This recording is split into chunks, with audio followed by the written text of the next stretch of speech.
So are we ready to start the meeting for tonight? Yes. Okay, I'd like to bring the meeting to order for the Zion Park District here on tonight, Wednesday, January 15th, 2025. Commissioner Carson? Here. Commissioner Here. Yeah. Commissioner Present. I'm here. Okay, I'd like to do the pledge of allegiance. You're on set. Pledge of allegiance to the flag, United States of America, and to the republic for which it stands, one nation, under God, indivisible, liberty and justice for all.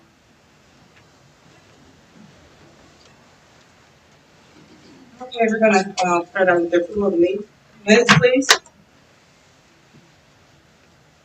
I'm gonna make a motion to, I'd like to entertain a motion to approve the minutes for the December 19th meeting. Yeah. Okay, go I'll ahead. make a motion to approve the minutes of the Personnel and Finance Subcommittees and the regular meeting of the Board of Commissioners of the Zion Park District, dated December 19th, 2024. Commissioner Carson? Aye. Commissioner May? Aye. Commissioner Commissioner Aye. Present. Okay, I'd like to also welcome our guests this evening. I'm not sure who everyone is, so I know we have Spirit Financial and we have this group here. This is This is the team from Start Early when we had the conversation initially last month. They're going to come in and talk about the project and the detention basin and their organization. awesome. I'm so Okay. excited. Yeah, it'll be great. Man, everybody's here. Okay, awesome. If there's nothing else, I'd like to go ahead and get the meeting started. And were there any comments from anyone? All right then. Can we approve the agenda for the addition and deletion? Yeah, we can remove the executive session that's on the agenda. We do not need to have an executive session. Can you entertain a motion for that? I'll make a motion to have the approval as amended, approval of the agenda as amended. Commissioner Carson? Commissioner All right. Do we have any commission comments on this evening? Okay, since we have no comments, I'm going to go ahead and just actually go ahead and go forward with the meeting, and I'm going to go ahead and let our director take over from this point so we can go ahead and start the meeting. Is there anything else I do? No, we'll go to number 6, the attorney report. We actually do have a attorney matter to discuss. So we received a memo. Alan and I received a memo from our counsel at Ansel Blink in regards to a change for sales tax or use tax from the state of Illinois. So House Bill 4951, effective January 1st of 2025, was a change in the tax law in regards to renting property. So for us specifically, we rent golf carts, right? We rent golf carts to patrons and golf clubs, but less material. Other park districts may rent out paddle boats, they may rent out ice skates, all those kind of things. So now the state of Illinois is requiring that a tax be collected from the patrons for that rental. So for example, if you're last year in 2024, when you showed up and rented a golf cart and it was $10, it was $10 flat, and there was no tax in that transaction. Now we have to collect sales tax, or use tax, just like we would collect if we sold you a cheeseburger or a cup of coffee or something like that. So your $10 golf cart, is going to effectively cost you maybe $10.80, right? Unfortunately, park districts, municipalities are not exempt from this law in any way. This was a lot of conversation I had around the holidays because that's kind of when we were informed of it from our attorneys. Probably about December 15th is when I actually received this. Alan and I have talked about it. We've talked to different park districts that operate golf courses in regards to how they're going to handle it. In the attorney's memo here, they give some, I'll say, creative ways as to potentially not collecting the tax. Yeah, circumventing the tax, but this is new in the state of Illinois, so there is no course law, or case law, sorry, that will tell exactly how the Department of Revenue would interpret like the circumventing as far as like packaging it all as far as like access to the golf course. They're saying, okay, well maybe you could charge a fee that says access to the golf course is this price, and then access to the golf course if you just want to walk it is this price. And then you would have to basically scrub your website and all your receipts and everything like that that doesn't show any differentiation of a card. I think that's kind of an aggressive way and creative way to try to approach the situation. I wouldn't want to get us in a situation where we take that kind of bundled pricing method and then down the road potentially the Department of Revenue is getting into legal battles with golf courses and then saying, no, you have to go back and now you owe us the tax for however many years plus fines and penalties and all that kind of stuff. So Alan and I at this point, and again, we're still talking with other park districts in the area, Waukegan Park District, who we're good partners with. I'm friends with the guy in Arlington Heights who operates the course, and just seeing how they're approaching it.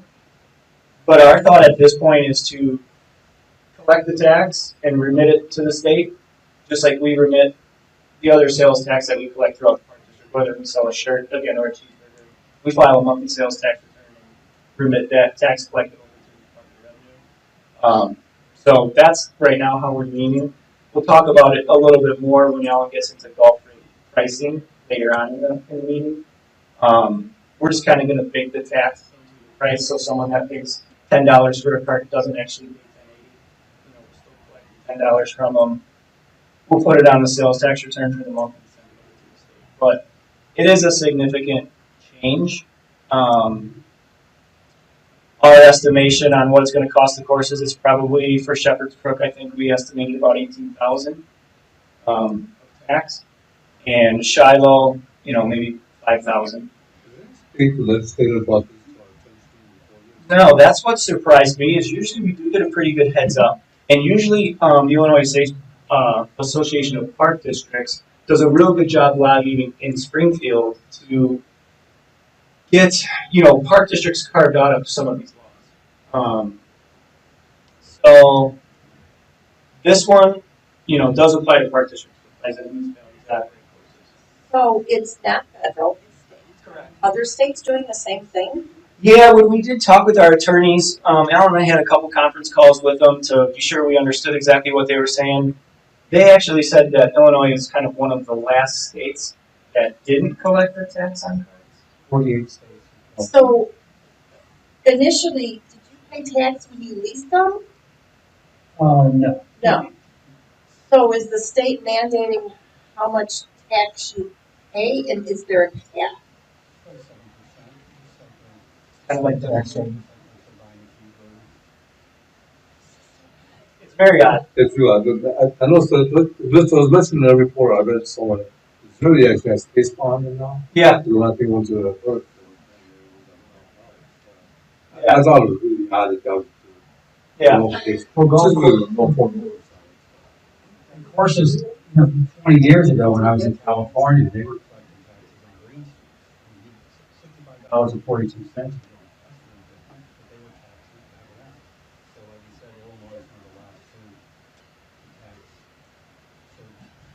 Yeah, I guess we should maybe thank our lucky stars that they didn't decide to tax green fees as well. It's only carts at this point, but.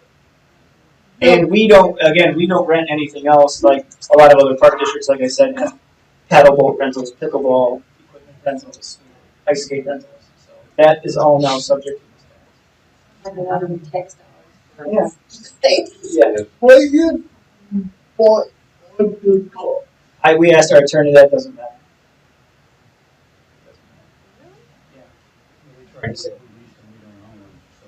Right. Yeah. And like Alan said, this only applies to tangible personal property. It doesn't apply when we rent a room or rent a shelter. So if you rent a picnic shelter for a street party, that's not that does not fall. Need some money. Yeah, So, so, are we voting on this, or you're just telling us No. what your work up here? no, I'm just making you aware of it. Just bringing it up, just making you aware. I thought this sounds like a small amount of company. I think Steve will. Yeah. Yeah, they sure did. Okay. So, number 7, Carol, is just the one.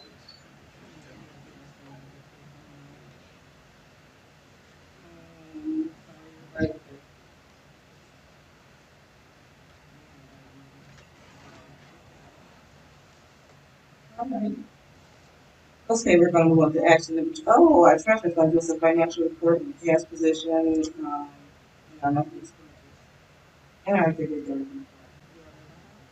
Yeah, so at this stage, we just need a motion for the monthly expenditures. Yeah.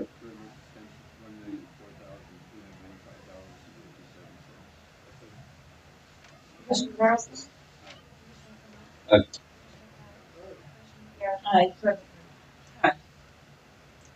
And, our monthly expenditures, Yep. that was it? Okay. Now I get my, executive director's report. Yeah, one of the things that I just wanted to mention and invite all the commissioners to was that the legislative breakfast this year will be held at Vernon Hills Park District on February 28th. This event is organized annually by the Illinois Association of Park Districts, the Joint Legislative Committee. That would be a good time to discuss with some other commissioners, maybe this new tax law, and just kind of hear what they have to say about it. But it's always a well-attended event. Provides a good networking opportunity for our legislators and other executive directors and professionals. So if you would like to attend on February 28th, I'll RSVP.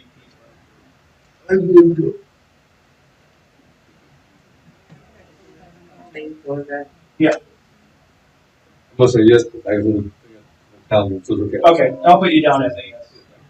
One of my groups, do we have anyone, within the board that talks to our Sorry about what? about also taxing? I mean, we work with our state legislators, obviously, Representative Joyce Mason, Senator Mary Lee Allen, even Gina Roberts at the county. We'll work with them on issues that specifically affect Zion and talk with them.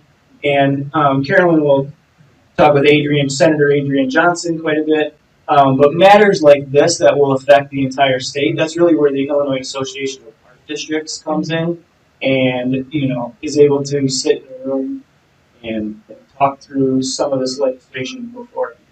A lot of things they're able to tweak and modify for park districts, but that's really the Illinois Association of Park Districts. And we learn a lot of information when we attend all the conferences. We get to the conferences, they have so many meetings. Different ones on financials and behavior and the laws. There's just a book, he gave us the book. In Springfield. Springfield. In Springfield. Springfield Conference. Yeah, it's really grateful that. Yes. So I guess you have to talk to Joyce Mason and Senator Mary, and before with that was Senator Linda Bush, so many others. So yeah, it's a great whole experience, and they get a chance to lobby and push those things forward. At other times, not just when IAPD is going. There are other opportunities to actually lobby. I'm sorry.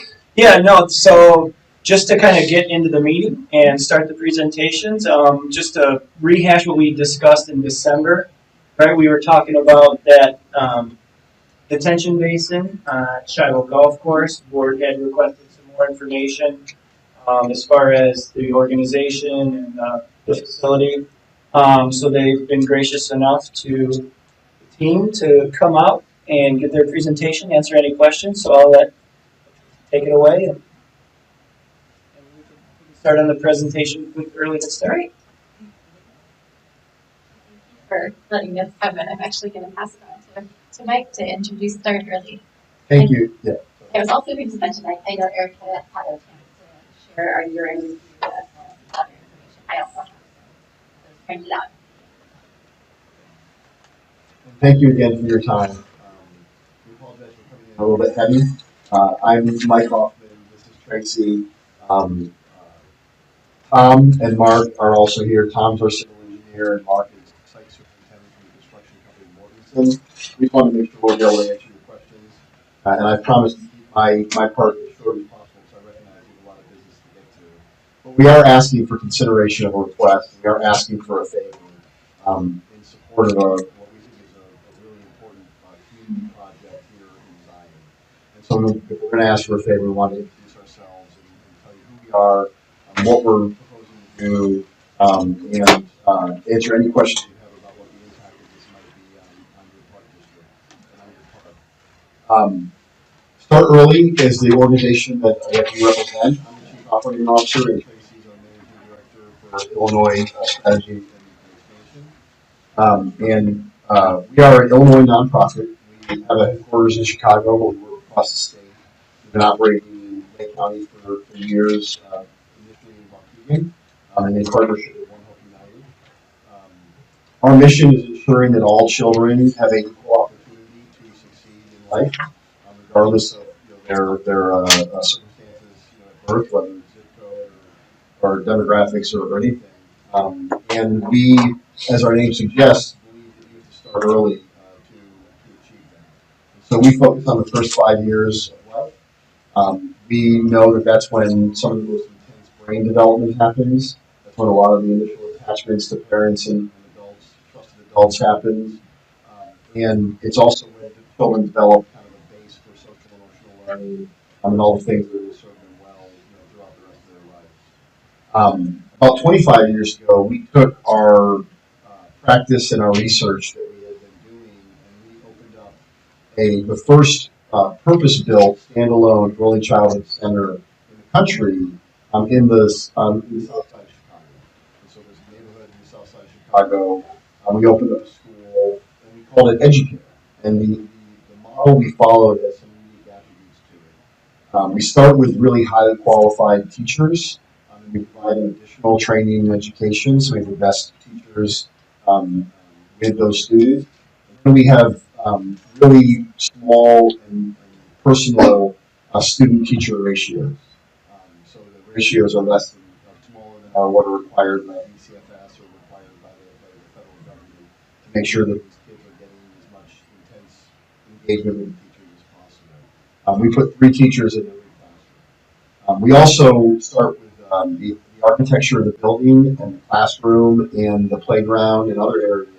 And we consider that really the 4th teacher in contributing to the education of the students. So all of our buildings are custom built, they're purpose built for this purpose.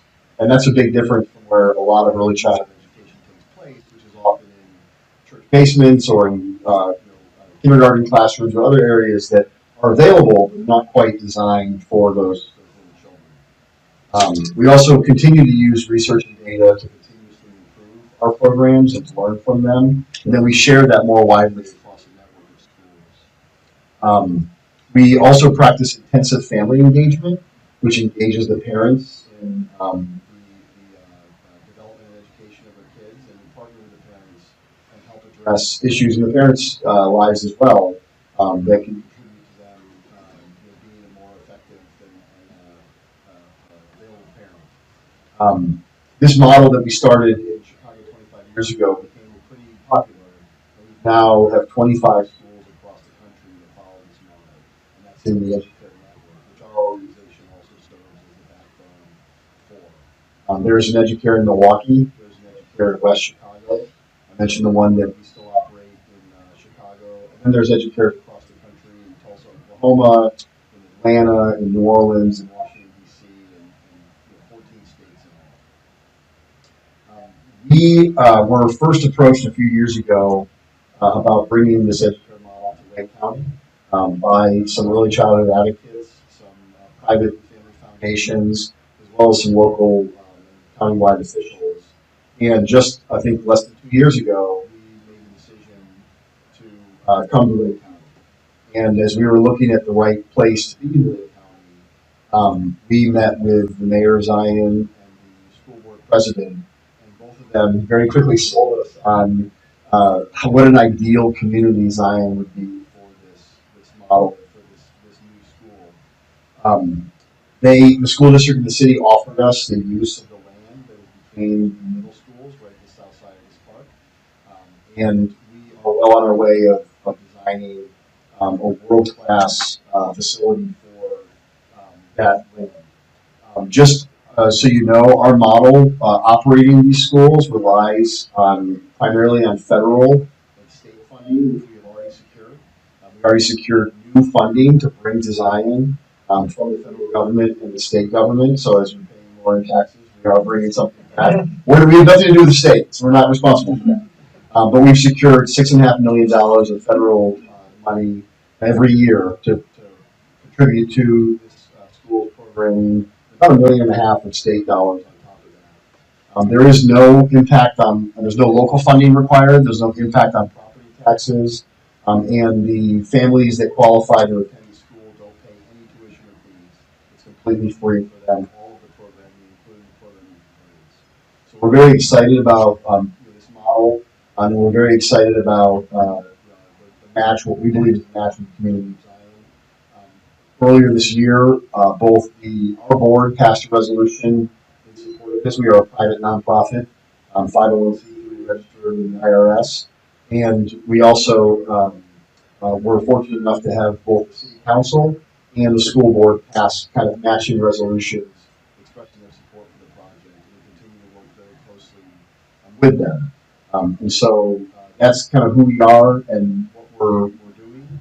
I'm happy to answer any questions, but I was going to turn it over to Tracy to talk a little bit more about the specific project, and then we'll get into how that potentially impacts the golf course and why that's important to us, and why it would be a big benefit to this project to be able to approach on your land a little bit, hopefully in a way that's as small disruption as possible. To ask this, because it does have to do with the land. Sounds like it's a wonderful program you have. And when I was reading some information, it sounds like the need is greater than the base. So how do you manage who gets that spot?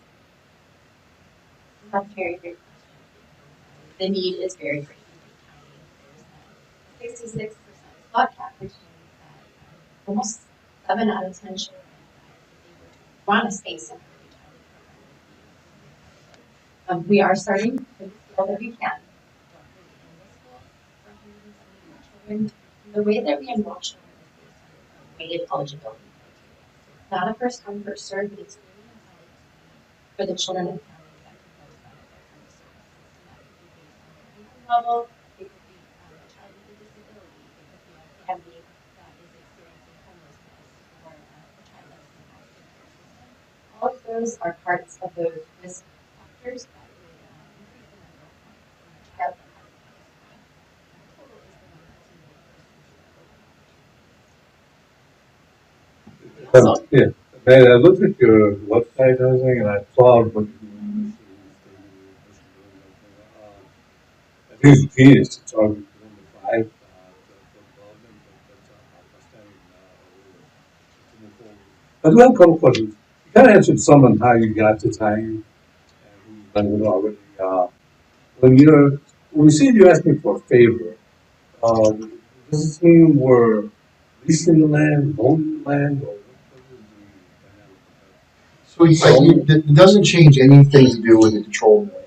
All we're required as part of this, I'm not the one best qualified to talk about this, but we're required as part of this construction project to have a certain amount of detention for the water.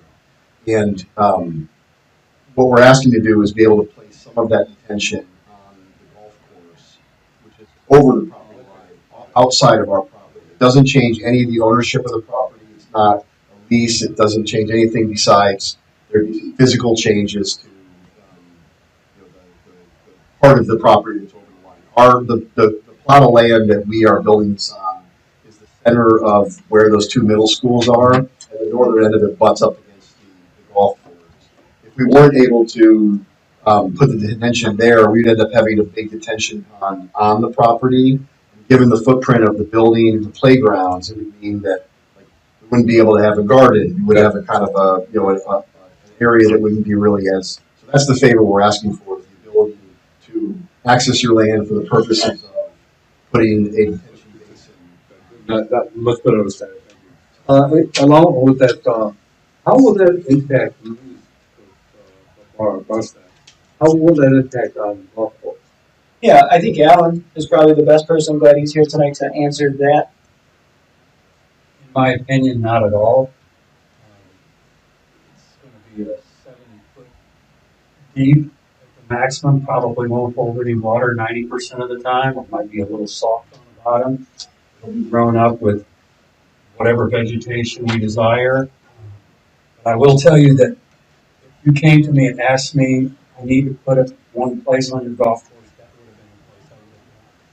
Because it's out of play, it's rougher than a cob when you're trying to mow it. It's just a bad area of the golf course. You can see it on the drawings that we showed. You can see the orientation. Let me jump.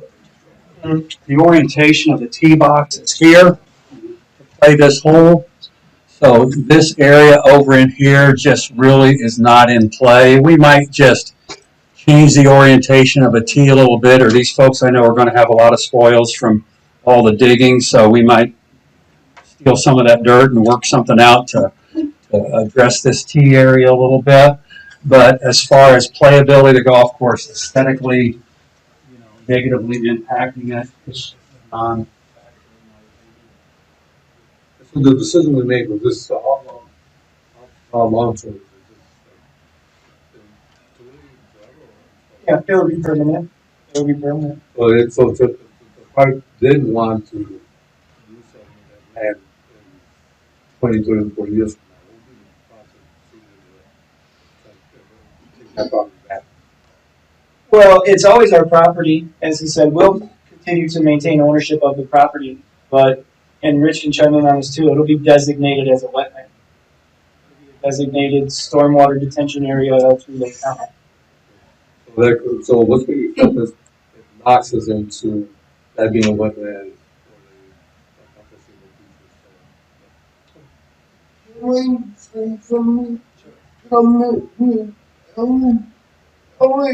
I believe you 100% that land is hard to get out of. Probably, to me, but that tension blender make a lot of sense. Here is my only question. Is the pond can be on the whole golf course, or do they use some of these? With the latest drawings, is there any detention on our area or is all of it now? The stormwater management system includes some extensive storm sewers, some infiltration practices that are going with those, and the detention basin itself. Right now, we have put the detention basin entirely on that area of the golf course, trying to stay back behind those evergreens as much as possible. Okay. Because that's on my mind, I'm like, okay, do we need to move the fence one way or another?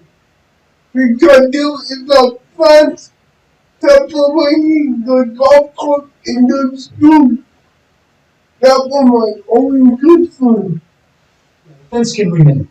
Alright. Questions from the other? Yeah, so the digging process, the putting in this retention pond, that is all from the funded money that you have gotten. And then what if there's any issues that happen to this retention pond in the future? Is that the park district's responsibility, or would it be their responsibility? If you have to fix something, is that remain Well, park district's? as far as the maintenance of the property, my understanding is, Alan and I talked, it will continue to be maintained and mowed and everything by Park District Golf. Being that it's a detention basin and, not like a paved parking lot or a structure or a building or anything like that. I don't foresee it having any significant like cost to, But you there know, are, maintain. there are some on the vegetation, cattails or, cattails will overtake everything. Sure. So that be park We're happy to pay for the initial, whatever vegetation you guys, that you want there, we're happy to pay to put that vegetation in there. And I think we're also happy to have a legal agreement between the park district and our organization, that if there, not that there will be, but if there's any flaws or design flaws or problems that happen, we would take responsibility for correcting those. But I think the routine maintenance is actually probably easier, simpler. It's, and again, we're gonna consult with you on the design and on the vegetation and on the how it looks and all those matters to make sure that it continues to work for you for the golf course. what's that still down and started as a detention area for water? What's going to happen 10, 15 years from now when that is a big project? Like a lot of these wetlands that are used for detention has to be dug out, so that if the sludge on it will maybe like 20 years, 20, 30 years. Whose responsibility would that be? I think we can work that out in the agreement. Again, we're happy to do. We're happy to take that responsibility. That doesn't sound like it would be an annual type No, it's thing. not. No, I think if it's regular maintenance, we have. And again, we'll do whatever you guys are comfortable with.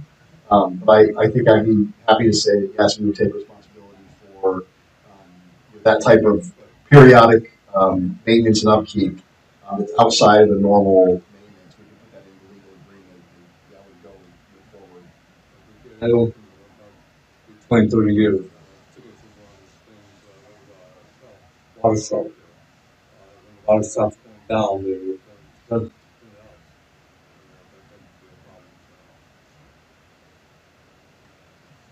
My other, if there's any more questions, my question was, I think Alan kind of solved all that. So there's no golf balls or anything like that when we went to that area, because I didn't hear how close the gardens were going to be to the detention pond. And is a detention pond has anything to do with the garden or not? No, we'll have gardens on the site that are actively planted. The detention basin is going to be predominantly stormwater.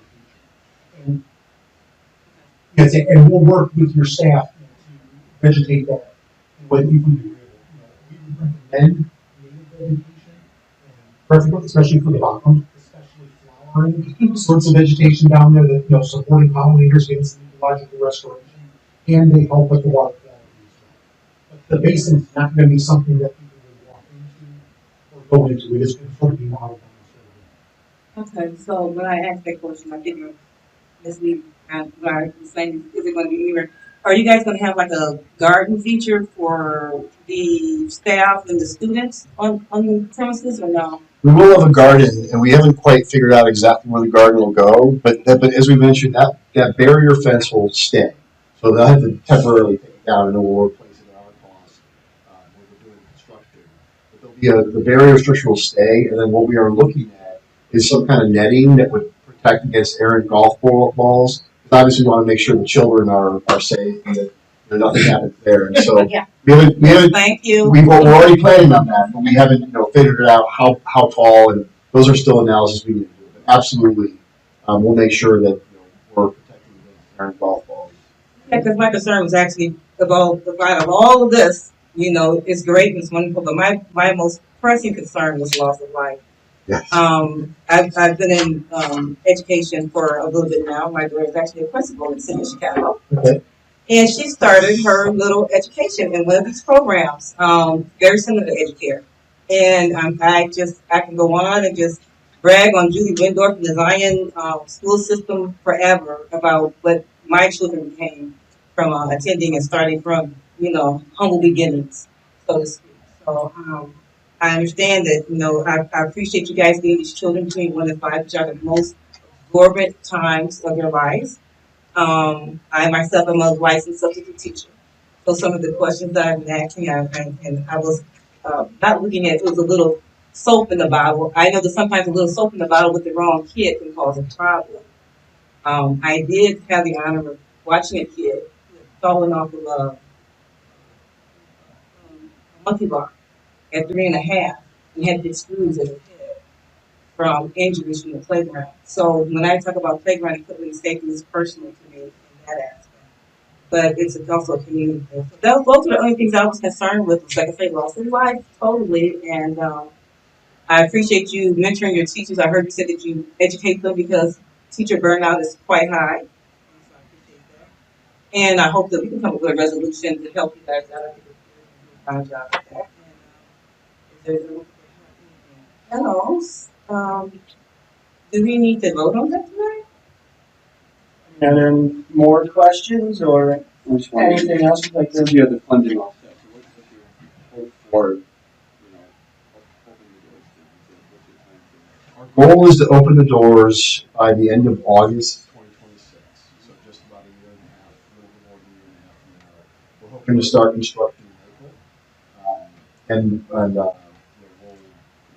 We haven't secured all of the funding. We've secured quite a bit of it. We've got about $18 million of private funds, the majority of that from Lake County itself, residents of Lake County itself.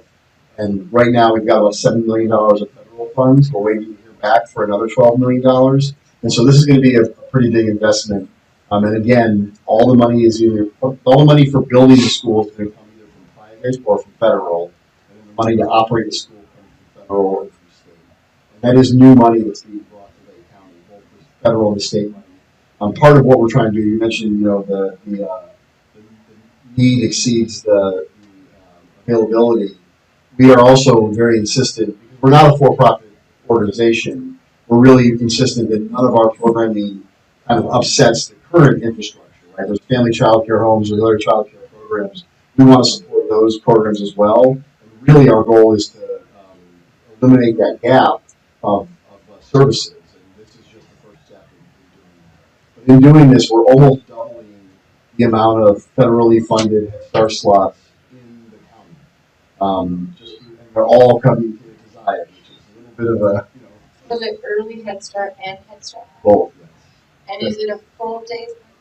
It'll be a full day program, full year program. Correct me if I'm wrong.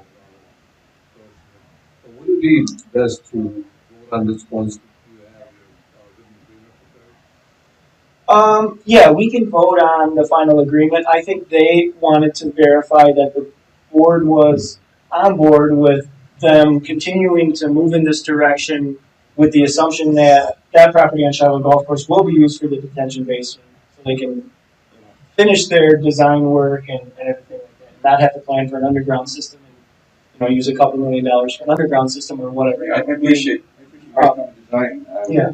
Beaver Downs too.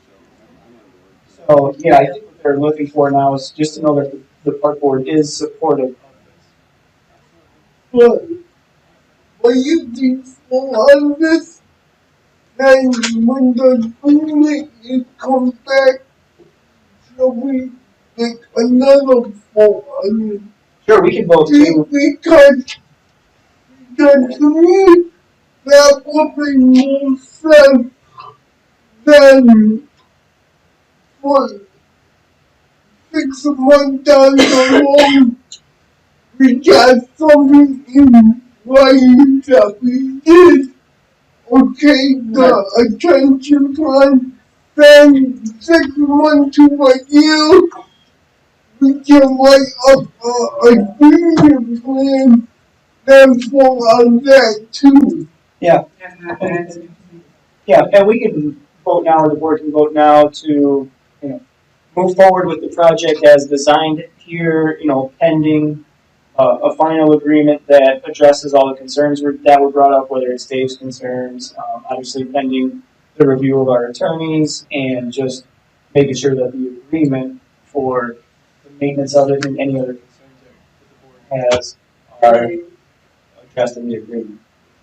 And can we use for the golf course? Yes, you can. Right. That would do us a favor as well.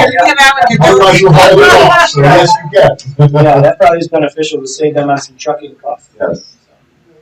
Yeah. And the final agreement, what we should talk about, and some, that didn't, talk about liability.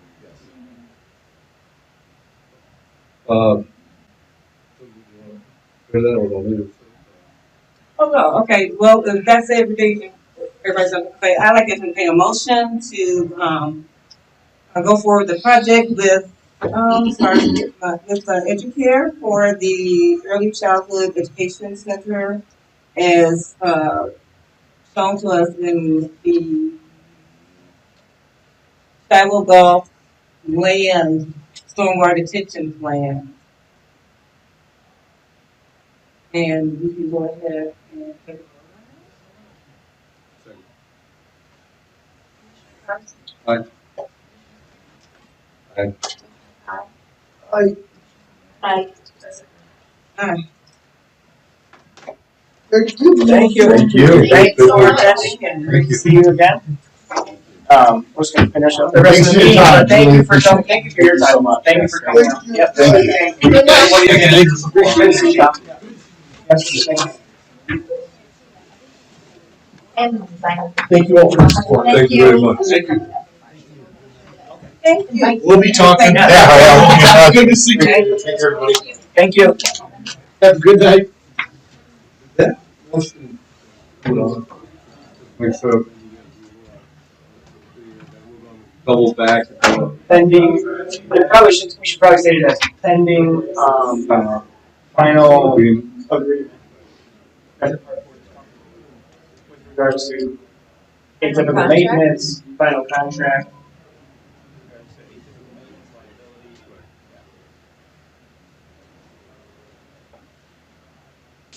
But this at least lets them kind of continue to move forward with their planning and budgeting. That's what I want. I'm going to answer some questions I want to understand. What design high school is I was thinking, that's the discussion, if they were going to build over. Oh no, yeah.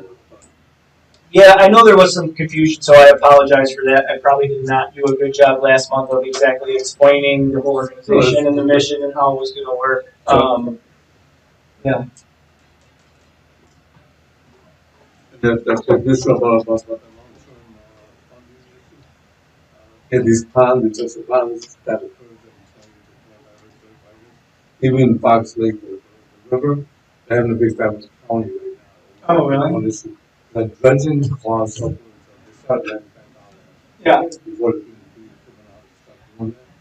I mean, we've been fortunate. We have a handful of detention basins that Rich and his team maintain in different subdivisions. You may not realize, depending on where you live, like the detention basin you see could be actually part of the I'll get back to you. We still Sure. have, Fair Financial, one of my favorite groups. I enjoy seeing y'all. Yep. Yes.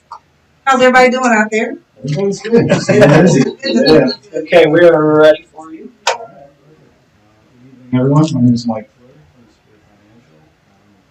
My colleague Aaron Cole will present sales results of the district's 2025 rollover bonds. A brief overview. The purpose of the annual rollover bonds, simply put, is to fill the district's non-referendum tax levying capacities as efficiently as possible, with the proceeds being used to make debt service payments on the district's ultimate bonds. These are taxable general obligation limited tax park bonds. Taxable meaning the interest on the bonds is non-exempt from state income taxes. General obligation meaning they are payable from the direct property tax levy. However, they are limited by the district's annual non-referendum levy capacity. Bonds were priced on Monday, January 13th, based on recent comparable sales, and were sold at a 4.31 net interest rate to the Zion Park District's corporate fund, as done in previous years. The bond issue size was sized to $696,960 to fully fund the district's definite bond payments due March 1st, 2025, in the amount of $685,158, and to also pay the cost of issuing the bonds. The bonds are scheduled to close in about 2 weeks on January 30th, and have a final maturity date of November 1st, 2025. Overall, based on recent market comps, we believe that the issue is fairly priced, and we therefore recommend that the district's taxable general obligation in tax park bonds series 2025 be awarded to the Zion Park District's corporate fund at a price of $696,960 with a net interest rate of 4.31%. Unless there's any questions or if Eric would like to add anything, it's my pleasure working with the district on this transaction. And thank you guys for your time. So I just wanted to add to look at our total financing plan that we put together earlier in the year, right? We issued the $2.7 million what we call large bond, which was the alternate revenue bond. And the payments on that bond are due in March 2025. And this is the funding source to make those payments. So this is consistent with the plan that we put together 6 months ago. This again is the small bond that we will issue annually, a couple months in advance of the payments being due on the large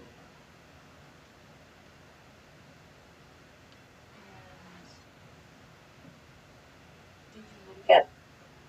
No, I didn't. Okay, does any other commissioners have any questions? I think we discussed this a few months ago. We knew this was going to be back around this time of the year. We were preparing for January. So if there's not any other questions and you haven't already changed from the last few months that we discussed it, I'd like to make a motion to go ahead and move forward. Unless Eric has some comments. No, I would just say that whoever makes the motion, can you just please read kind of verbatim. Sharkey with the motion. I will make a motion to approve ordinance number 917, providing for the issue of approximately 696,960 taxable general obligation, limited tax park bonds, series 2025, to provide the revenue source for the payment of certain alternate bonds of the district, providing for the levy of a district annual tax to pay the principal and interest on said bonds, and authorizing the sale of said bonds to the corporate fund of the district.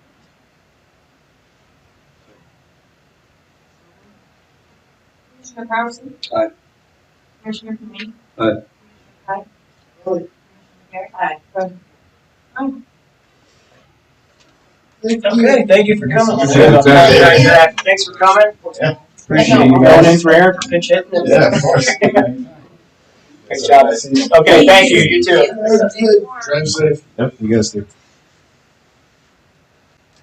Okay, moving on.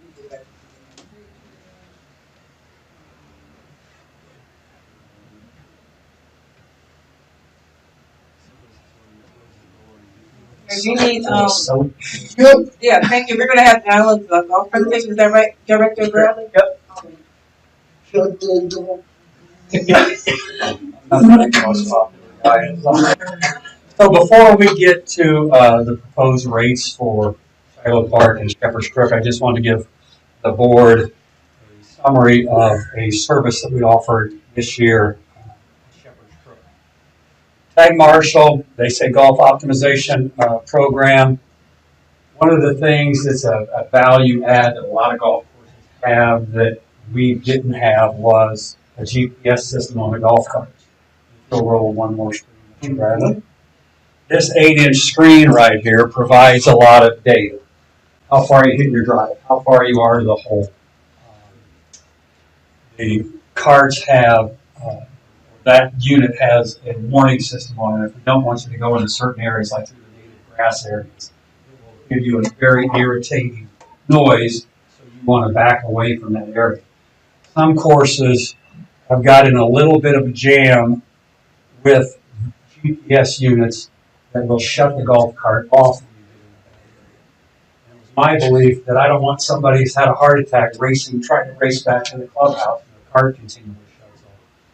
That would be a liability in my opinion. So we found Tag Marshall last year, and they offer more than just yardages and things that golfers would use. This was the company that we found that also delivered data that was actionable that we could use. as you can imagine, well, there's our, to go here, our goal time for a round of golf is 4 hours and 18 minutes. Really, me personally, it's 4 hours. There's a sign at St. Andrews, the home of golf, that says 3.5 hours is long enough. But folks like to chat and all that stuff, so we will, as we, at the end of the year, tweak everything. This will go down to about 4:06, so our round goal will be 4 hours, and we allow for like 6 minutes at the turn to get a hot dog and Coke or whatever. So this is just one chart. I didn't post them all because a lot of it's just a little bit into the weeds. It starts at June here because this is when they were able to get out and install the system. But we had carts still renting in April and May that this system started then. It'll track cart rounds per month. We're going to roll one more there. And it tracks individual carts by their tee time. And for an example here, one of the biggest problems that every golf course has, any survey that you look at, is pace of play. Because you can imagine going down a one-lane highway, you've got that slow car in front of you, it affects everybody that's behind you. And you either got to figure out a way to get around them, or you have to go to the whip on people, get them to play faster. The nice thing about this system is I eliminate a lot of that personal interaction with you. I don't have a ranger driving out and talking to people. So, folks, whatever you can do to catch up with the group in front of you would really be appreciated. That can golf's an emotional game. Some people can blow their stack, believe it or not. So the golf cart actually does that first kind of warning. It'll start flashing red on their screen if they've lost their position on the course. So you can see, like right here, this 9:55 tee time would be what they would call a delayer. They ended up playing in 4 hours and 31 minutes.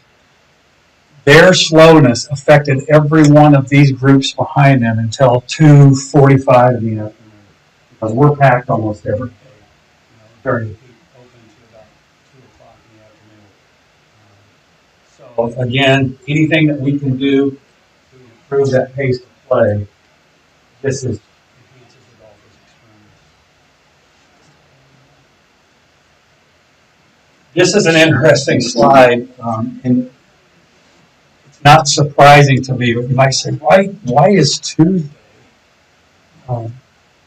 round times a little bit different than some of these other times? Saturdays and Sundays.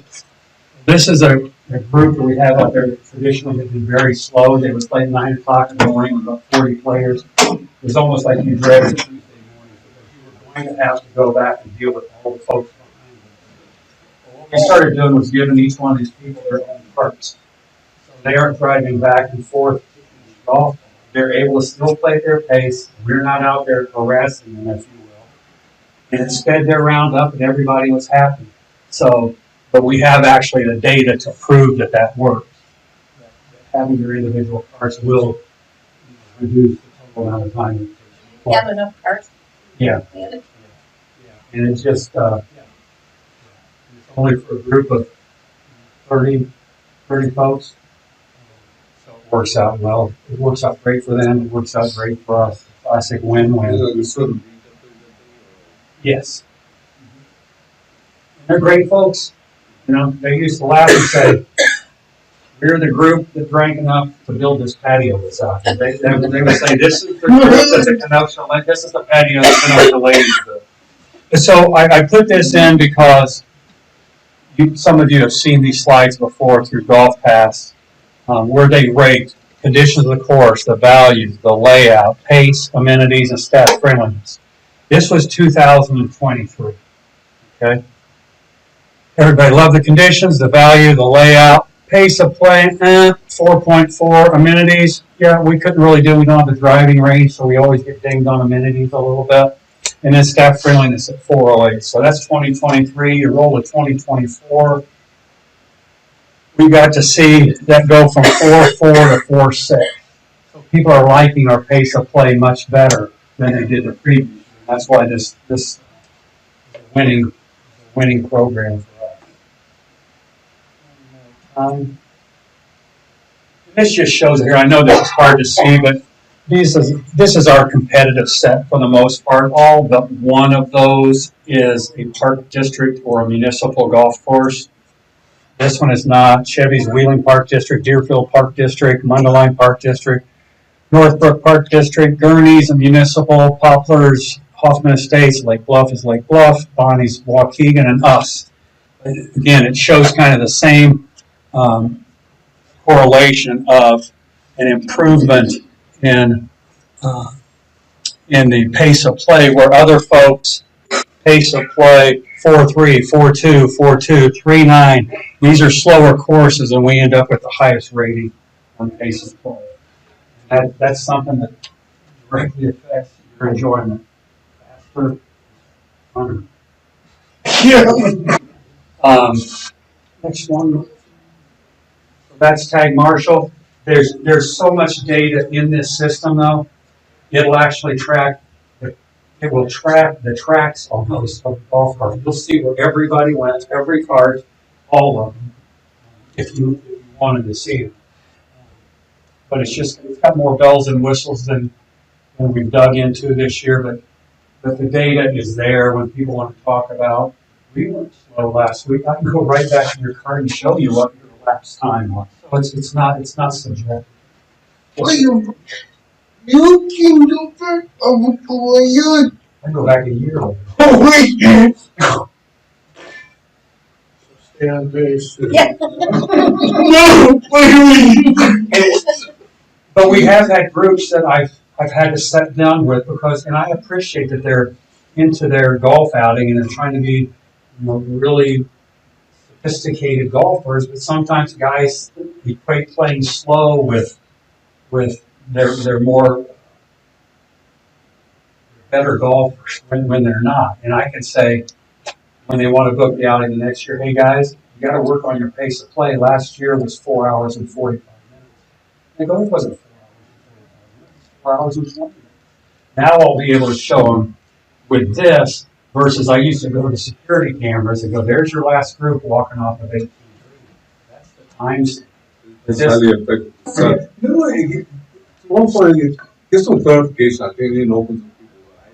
People get some kind of data. They say, no more opinion. Right, and it's not personal. I don't have guys go out. I can have our rangers now are pretty much just ambassadors. Okay, can I get you anything? Have you seen the best card personnel? Do you need them to come over? It's not just racing out and staring at them. And rangers kind of have a reputation of being a little bit aggressive. Sometimes they think they're the police out there or something. It's just too hard to get customers. You don't want to lose customers over every interaction. So Yeah, it's good stuff. Yeah, it is good stuff. This again, like Alan said, was the first year that the course utilized the Tag Marshall software, which, if you recall, the board had approved. So he just wanted to come in and present some of that data, kind of show you how it's being utilized out there, how great it's been, and then kind of the second part that he was going to move into here was his proposed golf rates for the 2025 season. So here is Shiloh Park first. Now, in your packet, I got a little errand in that I mislabeled weekend and weekday. I was overwriting a slide. It should have been resident rates versus non-resident rates.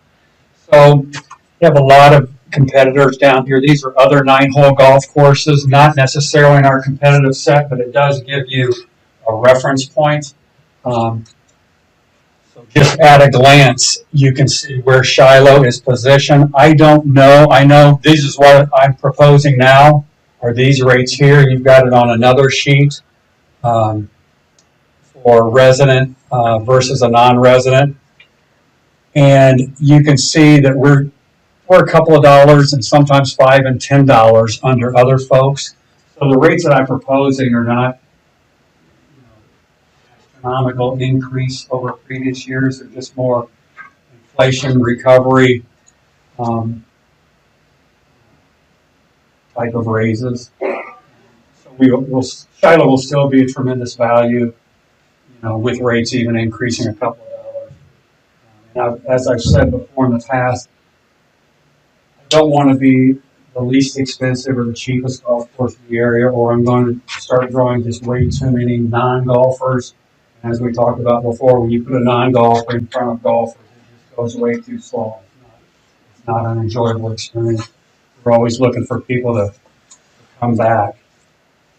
So, question about the new state tax law now, from these stuff. Yeah. So, that's all figured in this. Yeah, we raised golf carts from 8 to 10. And yeah, a golf cart at Shiloh is $10. A golf, so you'd be talking about 70 cents. A golf cart at Shepherd's typically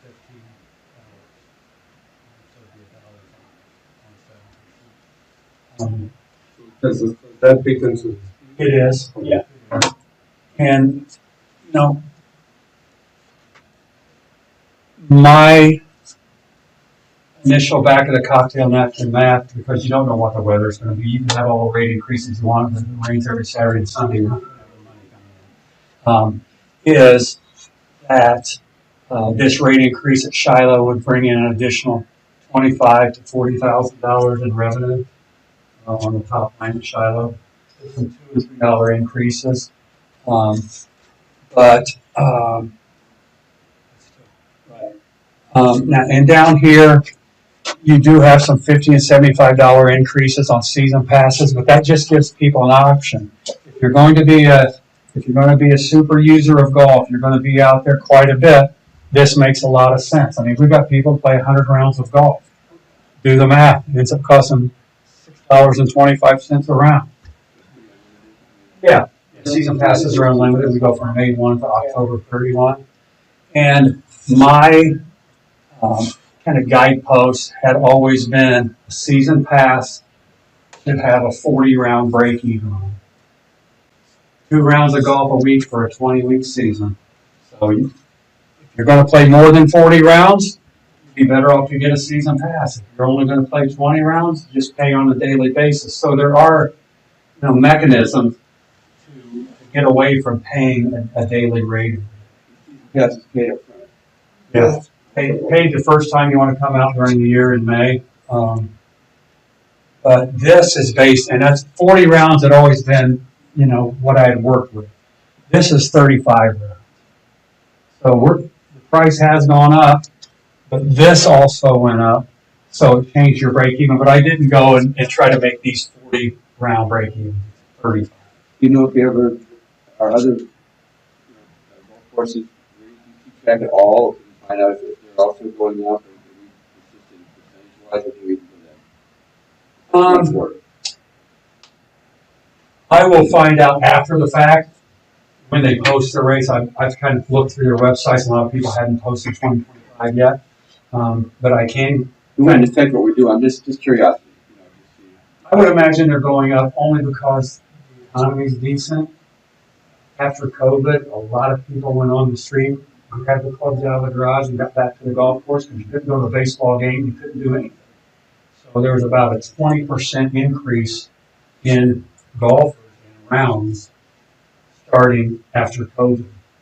5% nationally they say has fallen off. And that's probably where we are. So we're still looking at about a 15% growth factor after 2020. And typically, unfortunately, you do have some editorial golf writers out there that say, is the golf industry going to do to itself what it did years ago, which was just start raising prices super high? This isn't a greedy move.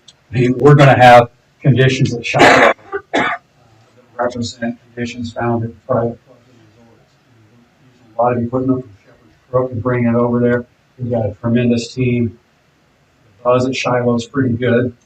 Only going to get better. I'll bring to you during budget opportunity to upgrade the cart fleet at Shiloh. I'm working with our Harris golf carts out of Wisconsin, and cherry pick 24 carts for me out of a used fleet. We can't afford to do over there. Carts are astronomically high since COVID. But, we're going to upgrade some things over there. We've upgraded the pump house, the irrigation controllers, just a lot of things we've done over there. So it needs an increase, but people are going to see it. It's not gonna feel like a money grab. Let me ask this one question. What do you- Just and off-road and let it. A lot of folks have electric cars, they're parked underground. Ours goes.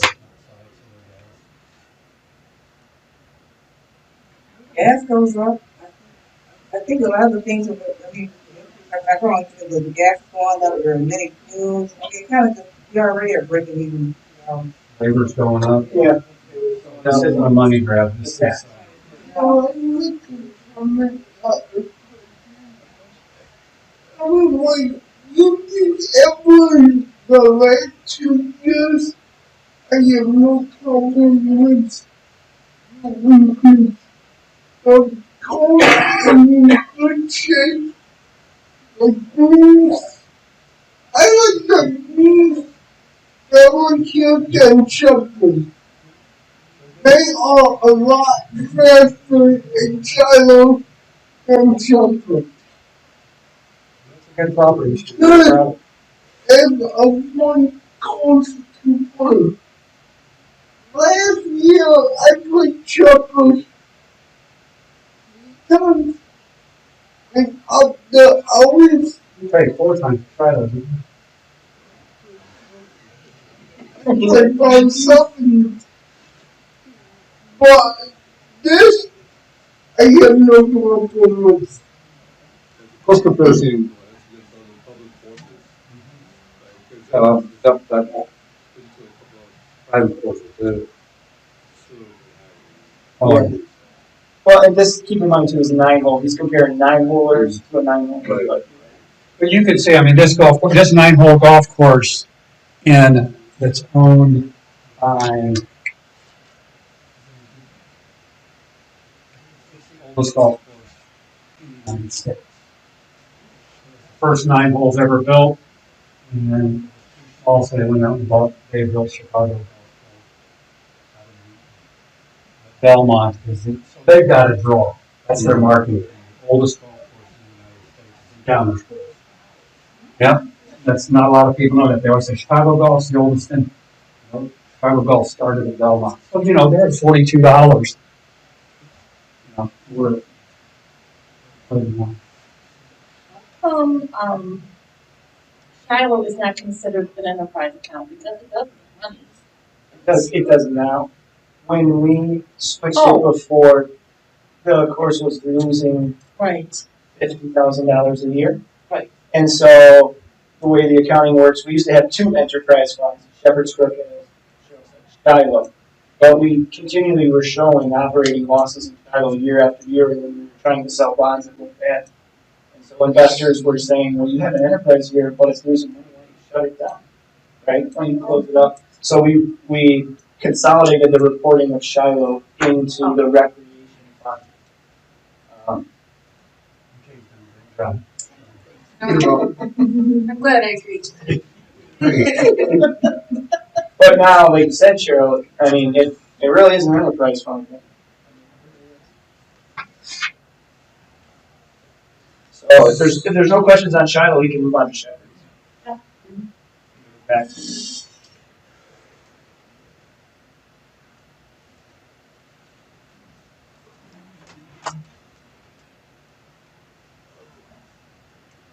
So this is just a chart that will show you the demand for rounds.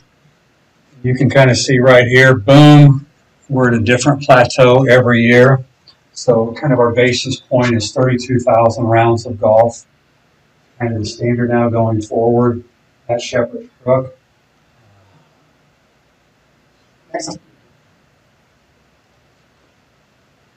And so these golf courses up here, again, the competitive set. You can see I compared for the last few years what's changed from 2022 to 2025. Some courses have gone up minimally. We're up from 74 to 95 as a proposed new rate. That's our peak rate on the weekends.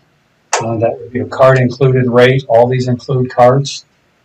You can see my friends out at Stonewall Orchard have gone from 79 to 118. They'll probably go to 125 on the weekends. We are operating right now on Saturdays and Sundays at a 97% utilization.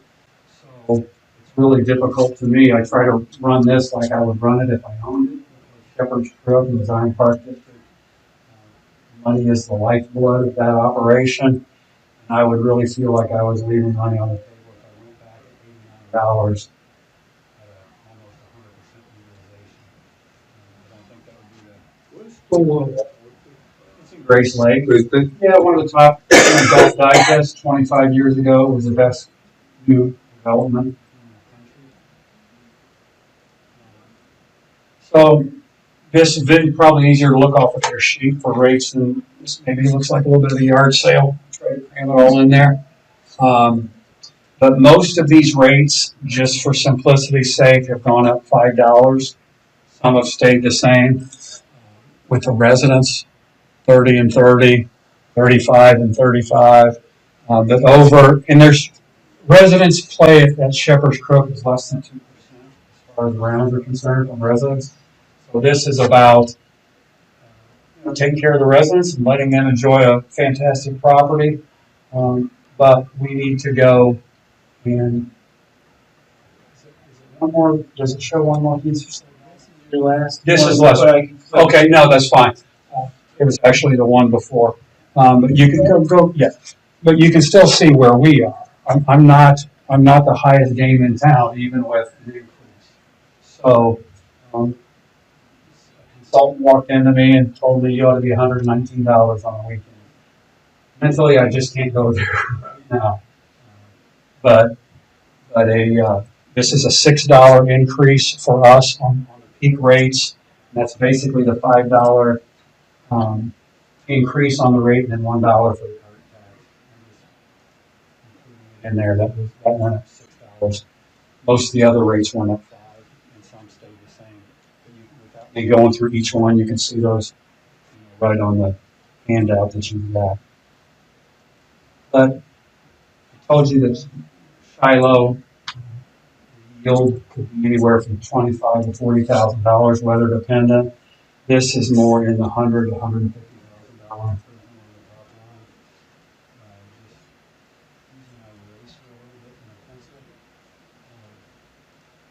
and it's not a price tag. We draw a lot out of Milwaukee, and Chicago, and we're up against the lake, so I don't have the advantage of that other half of that concentric circle of people that come to us actually have to drive to get to us. Some people are driving 40, 45 miles to get to us on Saturdays and Sundays. We want to continue to be a destination golf course, and Hi, Brad and family. Technical difficulty. But yeah, any questions you folks might have about the rates?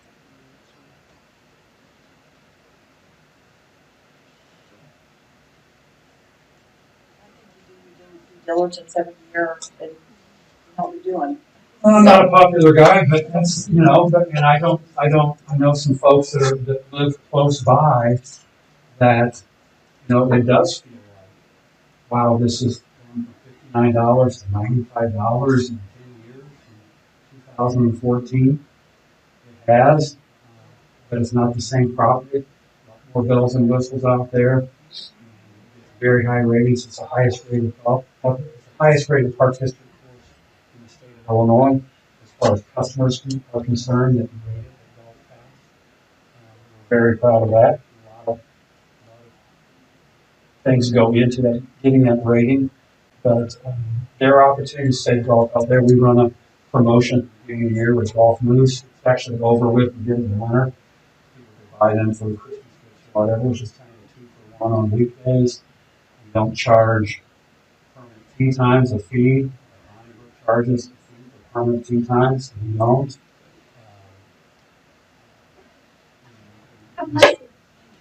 Maybe I think they do a great job. Yeah, new carts a couple of years ago, everything's clean. I've had people come up and say, something, you got carts and golf.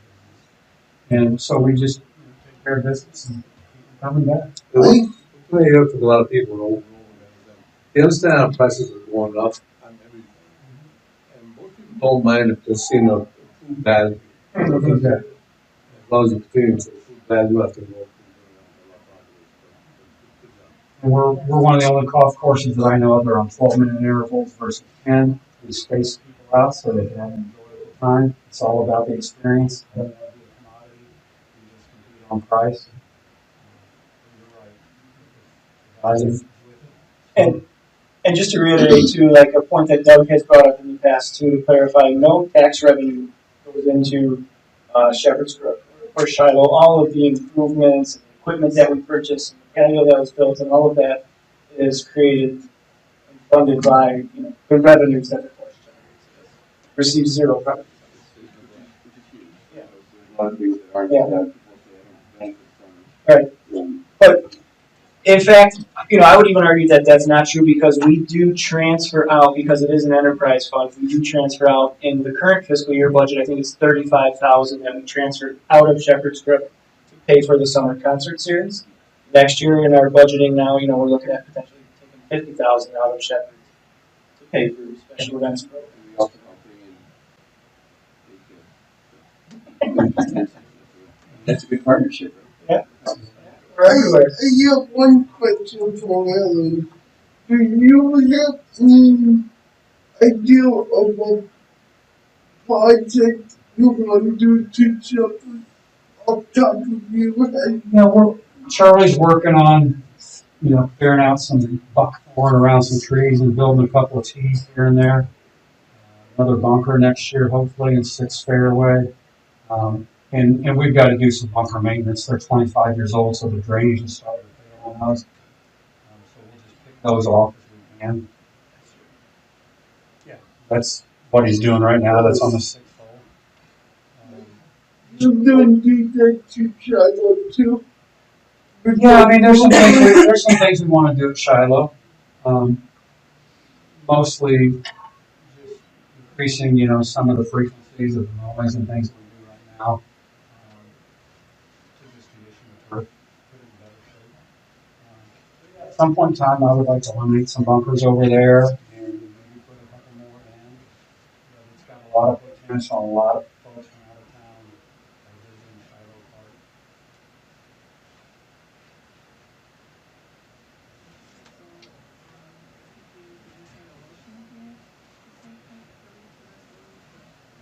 Is there a dollar amount that we're passing?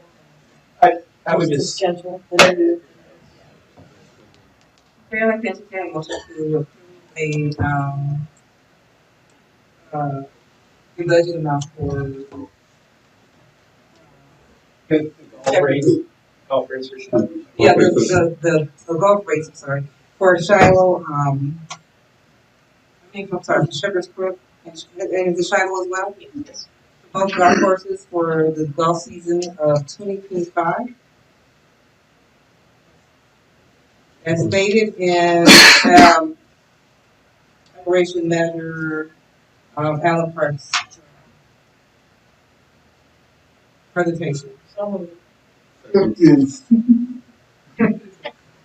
Commissioner Carson? Aye. Commissioner Green? Aye. Commissioner Coyle? Commissioner President? I think we're at number 13. I'm sorry, I know we had this printed out, everybody. And that's all, we printed out, everything is going up, going down, and just getting everybody on this little computer that I can. So, bear with me. Now we're gonna actually do a resolution to, a motion for the resolution of the number 19 interfund transfer. And that's going to be transferred from where to where? Yep, so we have 2 transfers on resolution number 918. As I just mentioned, the first transfer is from Shepherd's Brook into the Recreation Fund in the amount of $35,000. The second transfer is from the Recreation Fund into Shiloh Pool Fund for $120,000.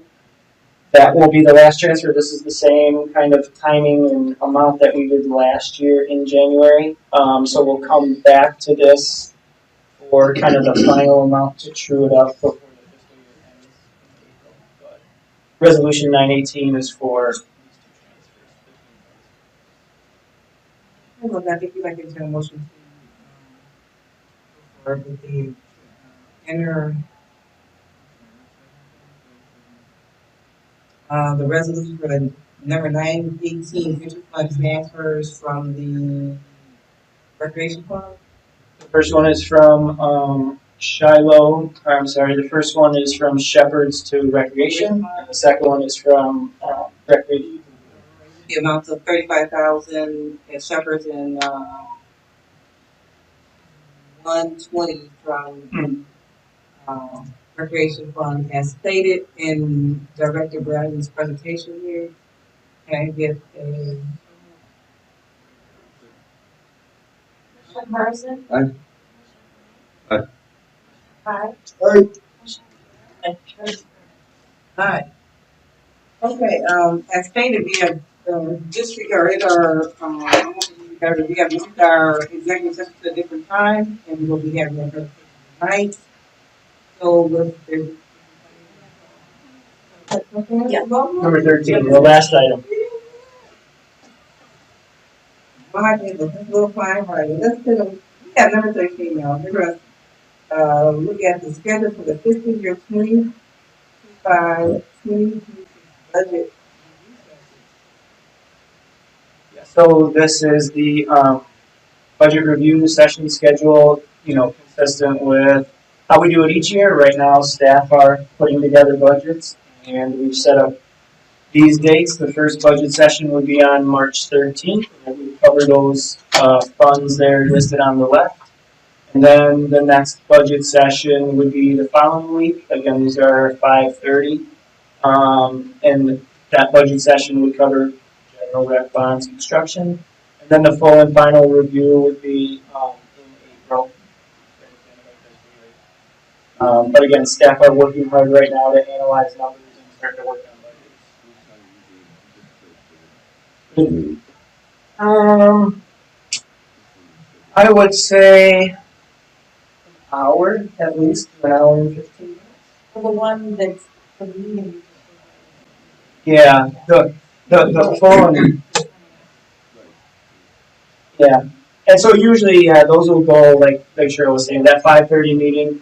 If we're not done at 6:30, we'll just continue on the budget meeting. Probably cut the finance meeting short before March, this one here. March 20 is.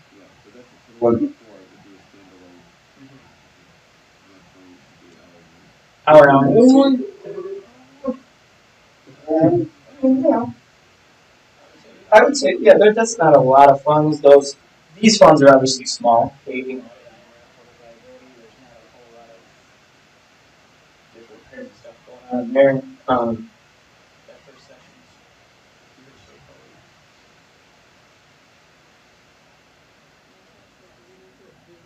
Are these dates good for everyone to see? We have a phone on the March 13th. And we don't really take any action in those meetings. It's just kind of a review. Aye. Yeah, we need to vote to approve this budget review. Okay, so I'm gonna actually, I'd like to make a motion to the Zion Park District Budget Review Session scheduled for the fiscal year 2025 on the proposed dates of March 13th, March 20th, and with the final review being on April 17th, 2025.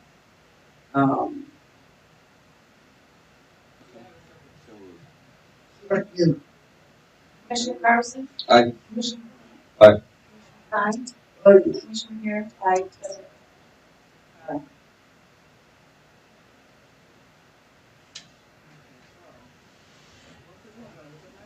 I don't think I'm listening to everybody. I think we're actually get out of tonight. Oh, you actually want to go home? Lovely evening. You look at that. Yes, it's everything.